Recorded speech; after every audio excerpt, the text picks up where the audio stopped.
ନଡ଼ିଆଭଙ୍ଗା ପାଖ ରେଙ୍ଗାଲି ବନ୍ଧରେ ମାଟି ଅତଡ଼ା ଖସି ବାପ ଗୁରୁତର, 8 ବର୍ଷର ଝିଅ ନିଖୋଜ। କଳିଙ୍ଗନଗର ଥାନା ଅନ୍ତର୍ଗତ ନଡ଼ିଆଭଙ୍ଗା ପାଖ ରେଙ୍ଗାଲି ବନ୍ଧରେ ଶୁକ୍ରବାର ସକାଳ 5 ଘଟିକା ସମୟରେ ମାଟି ଅତଡ଼ା ଖସି ବାପ ଗୁରୁତର, 8 ବର୍ଷର ଝିଅ ନିଖୋଜ।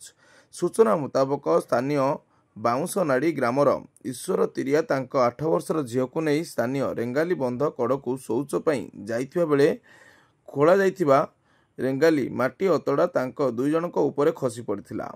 ସ୍ଥାନୀୟ ଲୋକ, ଦମକଳ ବାହିନୀ ଓ ପୁଲିସର ମିଳିତ ଉଦ୍ୟମରେ ଈଶ୍ୱର ତିରିଆଙ୍କୁ ଗୁରୁତର ଅବସ୍ଥାରେ ଉଦ୍ଧାର କରାଯାଇ ସ୍ଥାନୀୟ ମେଡିକାଲରେ ଭର୍ତ୍ତି କରାଯାଇ ପ୍ରାଥମିକ ଚିକିତ୍ସା ଜାରି ରହିଥିବା ବେଳେ ଈଶ୍ୱର ତିରିଆଙ୍କ 8 ବର୍ଷର ଝିଅ ଏବେ ନିଖୋଜ ଥିବା ବେଳେ ସ୍ଥାନୀୟ ଲୋକ, ଦମକଳ ବାହିନୀ ଓ ପୁଲିସର ମିଳିତ ଉଦ୍ୟମରେ ତାକୁ ମାଟି ଅତଡ଼ା ତଳୁ ଉଦ୍ଧାର କରିବା ପାଇଁ ଚେଷ୍ଟା ଜାରି ରହିଥିବା ଶୁକ୍ରବାର ସକାଳ 7:30 ସମୟରେ ଦେଖିବାକୁ ମିଳିଛି।